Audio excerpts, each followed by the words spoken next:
Hello and welcome.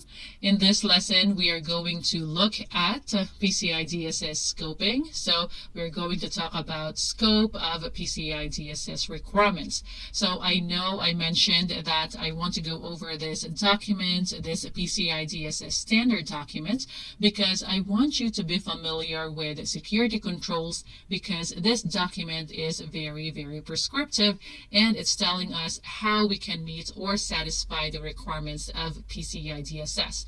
But then again, why am I talking about scoping?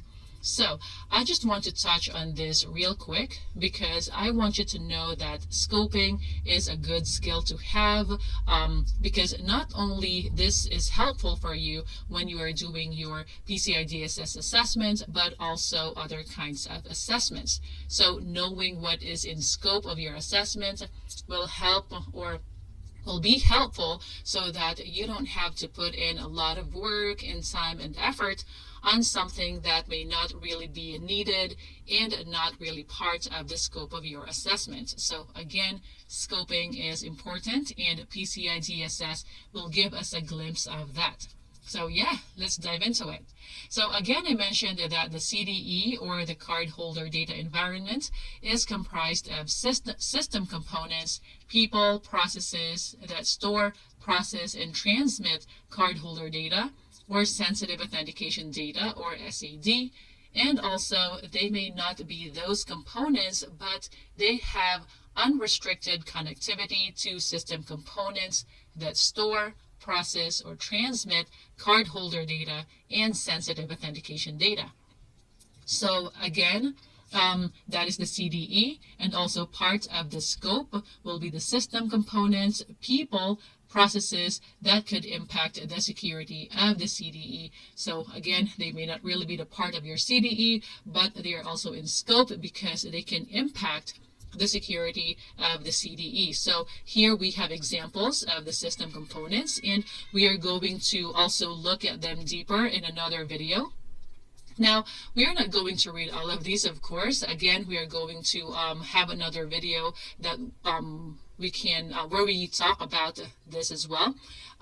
But I want you to look at the examples here because these could be in scope of your PCI DSS assessment. So for example, if you look at these, you will just think that, oh yeah, everything in the organization will be in scope of PCI.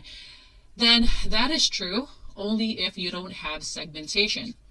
So segmentation is not a requirement of PCI, but it will give us that limitation of the scope because we have that PCI environment only within our environment. So it's kind of like you are isolating that PCI environment from the others, so then you have your network segmentation, or you have that segmentation in place.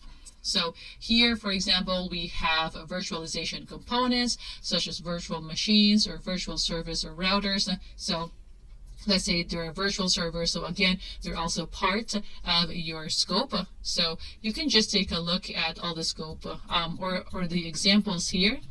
So we have that. And also there is a diagram talking about the scoping as well.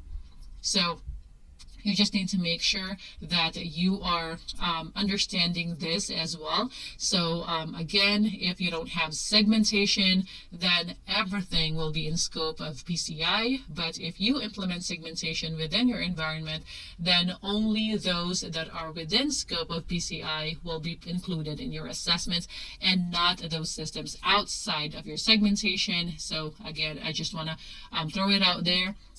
If you currently don't have segmentation in place, even though it is not a requirement from PCI, please just do it. It will really save you a lot of time and money.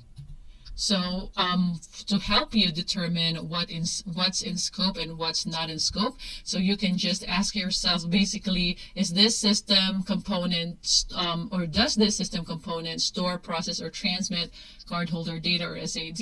If the answer is yes or no, then of course, if the answer is yes, then that is part of the scope. And basically ask the same question for everything right here. So for example, right here, system components indirectly connects to the CDE. So does this indirectly connect to the CDE? If the answer is yes, then that's part of the scope. If the answer is no, then that is not part of the scope. But again, when you are doing your scoping, just make sure that you document everything and you inventory everything. We will also take a look at the requirements of PCI that is talking about that. So just make sure that you have that in the back of your head as well. So yeah, that is it for this lesson, and I will see you in the next videos where we can talk more about these in a like more detailed manner, so to speak. All right, I will see you then. Bye.